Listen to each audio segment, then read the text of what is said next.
Bonjour à tous, il est temps de faire un petit bilan sur ce que nous avons fait en 6e depuis le début de l'année et puis en particulier depuis les 2 semaines de confinement. Si vous vous souvenez bien, en géographie, nous avons parlé des espaces habités par l'homme. Le mot important, c'est vraiment ce mot « habiter ».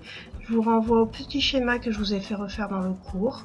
C'est vraiment quelque chose qu'il faut que vous reteniez. Nous avons vu d'abord comment les hommes habitaient les villes. Ça, c'est un cours qu'on a fait un petit peu plus tôt dans l'année. Donc dans les villes, de plus en plus d'hommes y vivent. Plus de 50% de la population mondiale. En France, c'est à peu près 82% de la population qui vit en ville. Les activités principales des hommes dans les métropoles, autre nom pour désigner les villes, une métropole c'est une grande ville. Donc ces activités, vous avez l'industrie, le commerce dans les centres-villes, le tourisme également, qui fait partie des activités typiques des grandes villes. Nous avons vu que les habitants de ces grandes villes étaient confrontés à un problème de logement.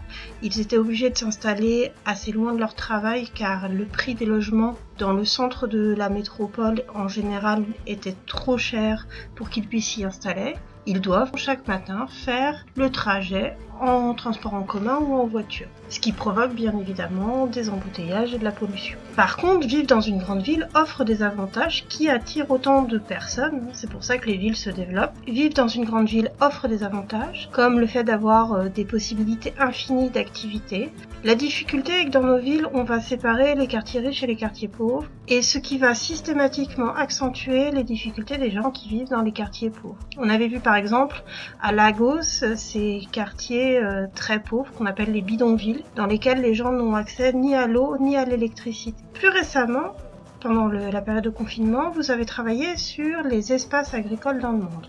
Les 2 exemples que vous avez étudiés sont le premier sur les États-Unis et le deuxième sur Madagascar. Alors vous avez vu qu'il y a une différence essentielle entre Madagascar et les États-Unis. Madagascar, c'est un pays qui est très pauvre, les États-Unis, c'est un des pays les plus riches du monde. Et pourtant, ces 2 espaces ont des points communs. Ce sont tous les 2 des espaces de faible densité. Il n'y a pas beaucoup d'habitants au kilomètre carré, donc les activités comme le commerce, la santé, l'éducation sont difficiles d'accès car elles sont loin. De plus, à Madagascar, qui est un pays pauvre, dans la région qu'on a étudiée, il n'y avait pas de route, il n'y avait que des pistes. Ce sont 2 espaces dans lesquels on fait de l'agriculture, mais on l'a fait différemment. Aux États-Unis, les récoltes sont faites avec des machines, elles sont vendues à des usines ou exportées, c'est-à-dire vendues à l'étranger. L'agriculteur ne consomme pas sa propre production. On parle dans ces cas-là d'agriculture productiviste.